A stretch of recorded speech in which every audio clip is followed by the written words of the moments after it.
আসসালামু আলাইকুম। কোটা বিরোধী আন্দোলন যে স্রেফ একটা পাতানো খেলা ছিল, একটা উপলক্ষ ছিল, এবং সেই আন্দোলন থেকে অভ্যুত্থানের সৃষ্টি, সাধারণ মানুষের রক্তের সঙ্গে প্রতারণা, এই বিষয়গুলো গত কয়েক মাস ধরে নানানভাবে আমাদের সামনে উপস্থিত হচ্ছে। দেশে বিদেশে নানান ধরনের তথ্য প্রমাণ আমাদের সামনে হাজির হচ্ছে। কিন্তু সবচেয়ে বড় কথা হচ্ছে, এই যে সত্যগুলো, বাস্তবতাগুলো এখন সেই আন্দোলন বা অভ্যুত্থানের কুশীলব বা যারা স্বঘোষিত কথিত বিপ্লবী, তাদের মুখ থেকে কেন একে একে সব ফাঁস হচ্ছে? ডক্টর মোহাম্মদ ইউনূসের ইনভলভমেন্ট এখানে কেমন ছিল, তার কিছুটা ধারণা যেমন আমরা পেয়েছি, আর আগে থেকেই এই আন্দোলনে তার আর্থিক সহযোগিতা বা তার ব্যয় কত ছিল, নিশ্চয়ই সেই হিসাবগুলো আগামীতে বেরিয়ে আসবে। এই আন্দোলনের নিশ্চয়ই তিনটি লক্ষ্য ছিল এখন যা বোঝা যাচ্ছে।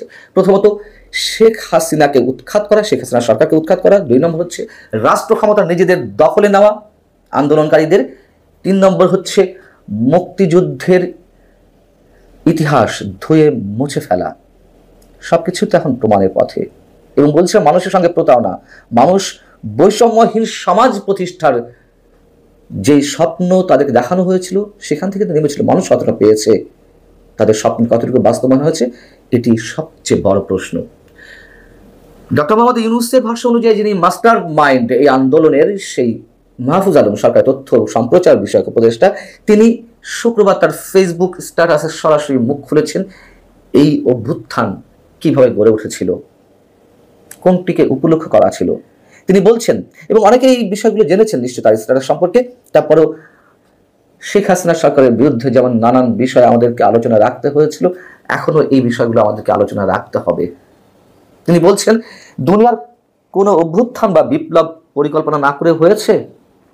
জনগণের চৈতন্যকে ঐক্যবদ্ধ ও লক্ষ্যাভিমুখী রাখতে ম্যাটিকুলাস ডিজাইনের বিকল্প নেই। যখন জনগণ নেতৃত্ব ও বক্তব্য পেয়ে যাবে এবং বিপ্লবের অবজেক্টিভ কন্ডিশন প্রস্তুত, তখন আর প্ল্যানের দরকার পড়ে না। কিন্তু তার আগে রাজনৈতিকভাবে জনগণকে প্রস্তুত এবং বিপ্লবী করে তোলা ম্যাটিকুলাস ডিজাইন হলে সমস্যা কোথায়? এবং তিনি এই আন্দোলনের গতি প্রবাহকে 2টি অংশে ভাগ করেছেন। একটি হচ্ছে 5 জুন থেকে 18 জুলাই, বেশ ভালো কথা, খেয়াল রাখবেন, 5 জুন থেকে 18 জুলাই, এবং এই অংশে অভ্যুত্থানের প্রেক্ষাপট এবং নেতৃত্ব তৈরি হয়েছিল। আর 19 জুলাই থেকে 5 আগস্ট পর্যন্ত সকল স্তরের ছাত্র জনতার অংশগ্রহণ এবং আত্মদানে অভ্যুত্থান সফল হয়েছিল। প্রথম অংশ অবশ্যই ম্যাটিকুলাস ডিজাইন ছিল। আমি তার বক্তব্যই ধরলাম, আমাদের মন গড়া কোনো তথ্য নয়, শুধু একটু বিশ্লেষণ করি, সমীকরণটা মেলাই। আবু সাইদের জন্য আমাদের অবশ্যই রক্তক্ষরণ ঘটে, কিন্তু কার গুলিতে মারা গিয়েছিল এই প্রশ্ন অনেকেই তুলেছেন, আমরা বিরোধিতা করেছিলাম। কিন্তু মাহফুজ আলম সরাসরি বলছেন 5 জুন থেকে 18 জুলাই অভ্যুত্থানের প্রথম অংশ, ক্ষেত্র প্রস্তুতের জায়গা।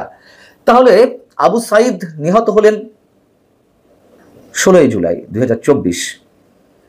আমরা দেখেছি পুলিশ গুলি ছুড়ছে, সরাসরি দেখেছি, এটাও সত্য। কিন্তু পুলিশ তো রাবার বুলেট ছুঁড়েছিল এবং তাকে প্রায় 7-8 ঘন্টা, আমার যদি ভুল না হয়ে থাকে, 7-8 ঘন্টা পরে হসপিটালে নিয়ে যাওয়া হয়েছিল। কিন্তু পুলিশের রাবার বুলেটে তো আবু সাইদের মৃত্যুর কথা ছিল না, অন্য কেউ তাকে হত্যা করেছিল।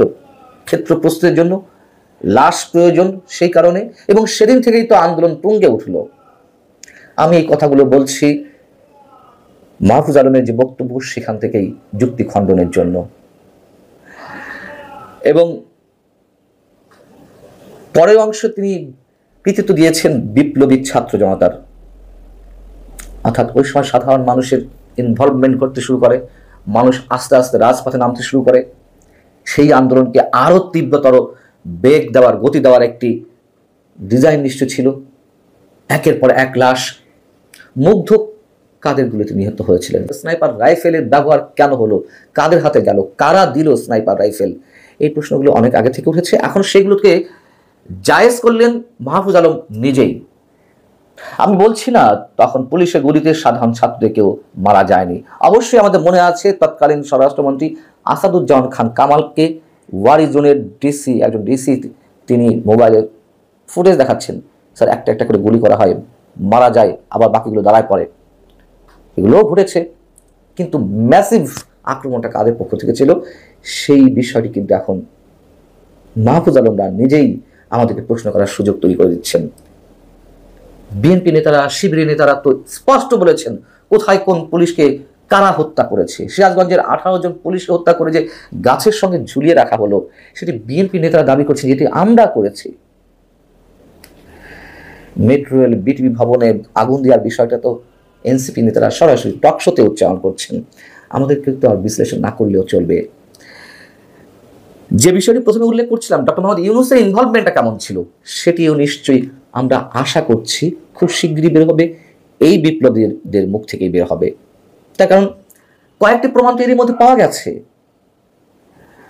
আমি এর আগেও বলেছি, যেমন লন্ডনের দ্য ফিনান্সিয়াল টাইমসকে ইন্টারভিউ দেওয়ার সময় তিনি বলেছেন যে এই ছাত্রদের সঙ্গে 5 আগস্ট শেখ হাসিনা দেশ ত্যাগের আগে বা তার ভাষ্য অনুযায়ী পালিয়ে যাওয়ার আগে তাদের কারোর সঙ্গে তার কোনো যোগাযোগ ছিল না। 5 আগস্ট তাদের পক্ষ থেকে ফোন দেওয়া হয়, তাকে সরকারের দায়িত্ব নেওয়ার প্রস্তাব দেওয়া হয় এবং তিনি স্পষ্ট হয়ে বলেছেন যে আমি তাদের কাউকে চিনতাম না। অথচ বৈষম্য বিরোধী ছাত্র আন্দোলনের অন্যতম মুখ্য সংগঠক বা জাতীয় নাগরিক পার্টির এখন যিনি শীর্ষ নেতাদের একজন হান্নান মাসুদ, তিনি প্রকাশ্যে বলেছেন, প্রকাশ্যে নিজের মুখে টেলিভিশনে সাক্ষাৎকারে বলছেন যে তার সঙ্গে তার নিজের, ডক্টর মোহাম্মদ ইউনূসের সঙ্গে তার নিজের কথা হয়েছিল 1 আগস্ট। ডক্টর মোহাম্মদ ইউনূস কিন্তু বলেছেন তাদের কাউকে আমি চিনতাম না, কোনো কথা হয়নি। এমনকি দল গঠনের বিষয়ে তার যে নাগরিক শক্তি ছিল 2007-08-এর দিকে ওয়ান রিভিনের সময়, সেটির সঙ্গে যেই ছাত্র আন্দোলন বা গণঅভ্যুত্থান সৃষ্টি, তার যে মুখ্য ভূমিকা পালন করেছিল যে প্ল্যাটফর্মটি নাগরিক শক্তি, তাদের সংগঠনটির নাম ছিল ছাত্র শক্তি। ছাত্র শক্তির সঙ্গে তার নাগরিক শক্তি নামটা মিলে গেছে, এই প্রশ্নটা করেছিলেন সিনিয়র সাংবাদিক নুরুল কবির। তিনি বলেছেন এটা কাকতালীয়। পরে আমরা শুনলাম যে তিনি আবার সম্ভবত ফিনান্সিয়াল টাইমসকেই বলেছেন যে আমি ছাত্রদেরকে বলেছি রাজনৈতিক দল করতে। এর আগে তিনি বলেছিলেন যে আমি ছাত্রদেরকে কাউকে চিনতাম না, তারা রাজনৈতিক দল কিভাবে করলো বা করবে আমি জানি না। আবার তিনিই বলছেন আমি বলেছি তাদেরকে রাজনৈতিক দল করতে। ডক্টর মোহাম্মদ ইউনূস এই আন্দোলনে কি পরিমাণ টাকা দিয়েছেন, কি পরিমাণ অর্থ ব্যয় করেছেন, এগুলো মানুষ প্রশ্ন তুলছে অনেক আগে থেকেই। আমরা জানি না, হয়তো খুব শিগগির সেটিও বের হয়ে আসবে। মাহফুজ আলম আবার ধৃষ্টতা দেখিয়েছেন, প্রচন্ড ধৃষ্টতা।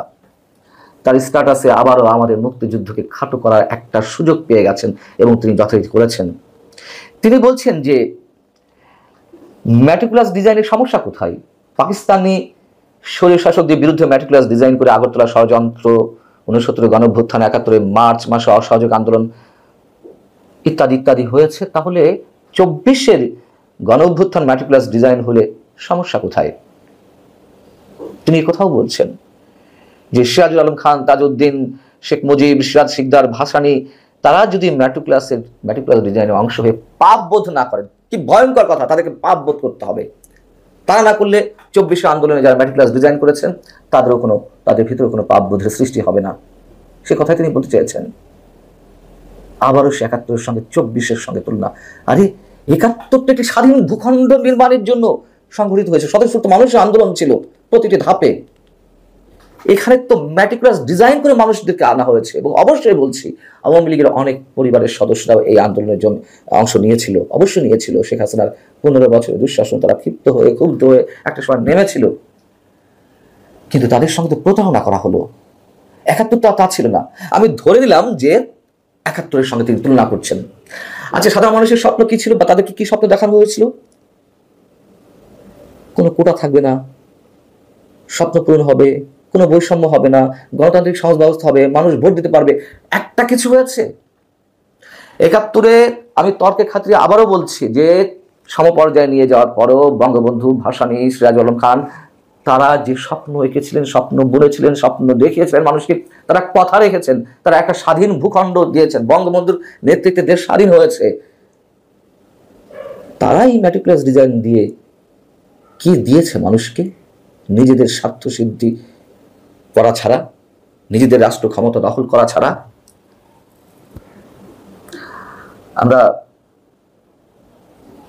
এটুকু বলতে পারি, এখন একে একে তারা যা বলছে তারা নিজেরাই প্রমাণ করছেন 24-এ যারা নিহত হয়েছেন, যারা আহত হয়েছেন, তাদের রক্তের সঙ্গে তারাই প্রতারণা করছেন। এবং সবশেষ যে প্রশ্নটি করতে চাই তা হচ্ছে, কেন তারা একে একে সব ফাঁস করছে? সশস্ত্র বিপ্লবের কথা বলেছে আসিফ মাহমুদ। যদি 5 আগস্ট শেখ হাসিনা দেশ না ছাড়তেন বা পালিয়ে না যেতেন, তাহলে সেই অস্ত্রগুলো কোথায়? আজকে ম্যাটিকুলাস ডিজাইন ফাঁস করে দেওয়া হচ্ছে অধ্যত্বের সঙ্গে। কেন? তার কারণ সবকিছু তারা পেয়ে গেছে।